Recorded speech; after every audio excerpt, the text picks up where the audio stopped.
So it's official, guys. You made it to the end of Unit 1.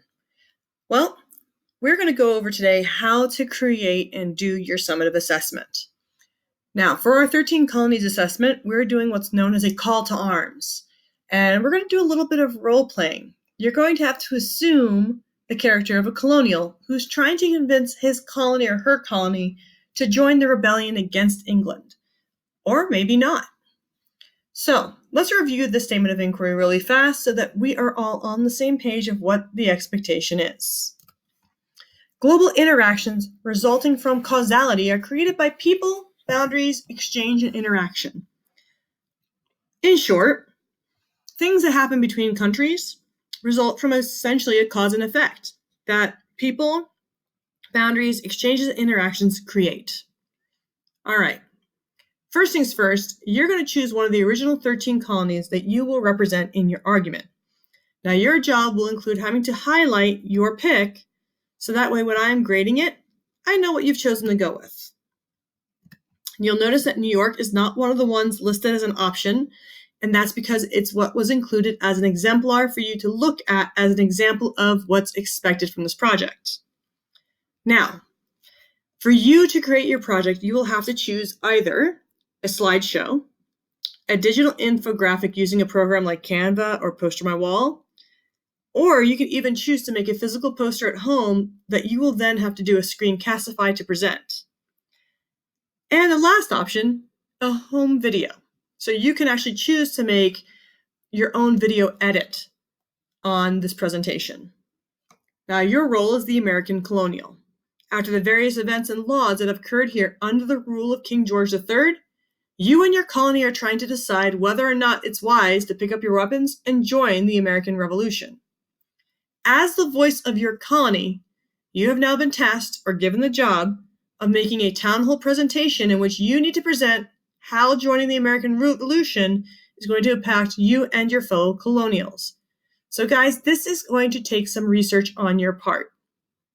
All right, think about what you've learned in years past. You can use government websites, you can use organization websites, you can use educational websites. I will say that Wikipedia is a complete no-go, all right? That is not a valid source. You can use museum websites to find information, all right? Or even state websites. Now, your presentation must explain to your geographic boundaries, so your colony, the social and political and economic implications of a possible war for your region.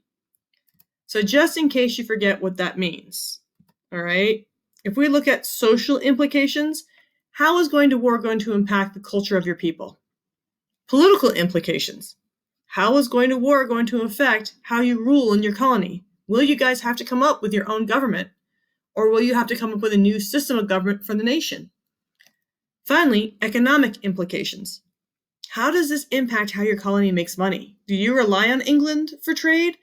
Or have you guys figured out how to trade with other colonies, the Native Americans, and possibly the French? Now, your presentation must include the impact on the exchanges and interactions, both in the colonies and international level. That's global, okay? And these should involve all of these things listed below. So basically, you should have at least a slide or two regarding causality. Answering the question, why is your colony becoming involved? What has occurred to lead to war with England? Guys, notice the bullets beneath it. These are all things that you should be including in this slide presentation. All right, what's the impact on society and culture? So who are the various groups of people that live in your colonies? What is the impact?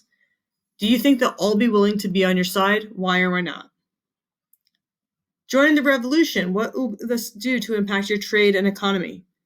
All right, make sure you focus on what your economy is. Are you agricultural or are you industrial? What does your colony produce or make? And could going to war have a positive impact on your trade goods market or not? Finally, government. In your colony, what kind of political interactions need to occur? Do you already have a government in place or do you need to build a new one? Now you'll notice I included a bullet for images. I'm going to be very honest with you guys.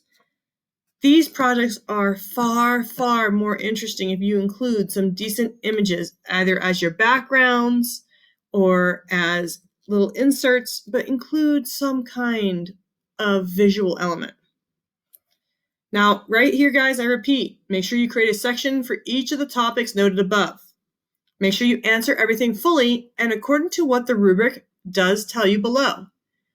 I will be honest, if you don't use this sheet as a checklist, you're not going to be shooting for the score you can get.